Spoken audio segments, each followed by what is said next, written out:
Guys ये तो आपको पता ही है कि पूरी ही दुनिया में 195 यानी कि 195 टोटल कंट्रीज हैं।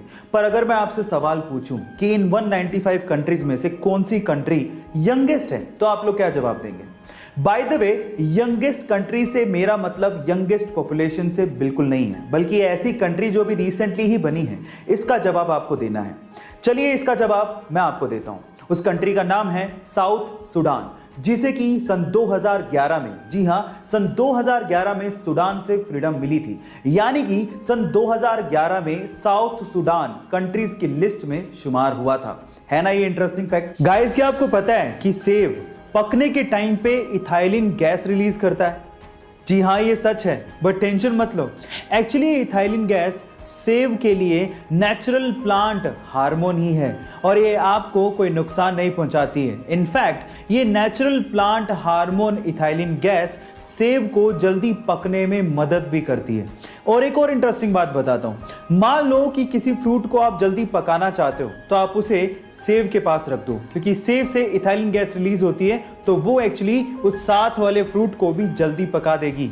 है ना ये इंटरेस्टिंग फैक्ट? सो ये फैक्ट जान के आपको कैसा लगा चैट सेक्शन में लिखना मत भूलिएगा। गाइस क्या आपको पता है कि फिनलैंड में एक 16 साल की टीनेज लड़की जिसका नाम है ईवा मोर्टन, उसे एक दिन के लिए फिनलैंड का प्राइम मिनिस्टर बना दिया गया। है ना अमेजिंग बात? अब ऐसा क्यों किया गया, उसके पीछे का रीजन आप लोगों को सुनना चाहिए।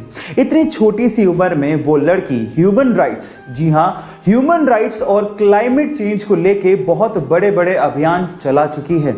और इसी चीज को अप्रिशिएट करने के लिए और यूथ की इस पावर को अप्रिशिएट करने के लिए वहां की गवर्नमेंट ने इस 16 साल की टीनेज लड़की को एक दिन के लिए फिनलैंड का प्राइम मिनिस्टर बना दिया। गाइस आपको फिनलैंड की गवर्नमेंट का इस तरह से यूथ को अप्रिशिएट करने का तरीका कैसा लगा चैट सेक्शन में लिखना मत भूलिएगा। गाइस एप्पल हमारे शरीर के लिए जितने अच्छे होते हैं उसके बीज हमारे शरीर के लिए उतने ही खतरनाक होते हैं, और उसके पीछे का रीजन है एप्पल के सीड के एक सब्सटेंस से निकलने वाला साइनाइड। जी हां गाइस, अगर आपने गलती से एप्पल के सीड्स को चबा लिया या फिर निगल लिया तो उसके एक सब्सटेंस से साइनाइड रिलीज होने लगता है, जो कि हमारे खून से घुलने लगता है।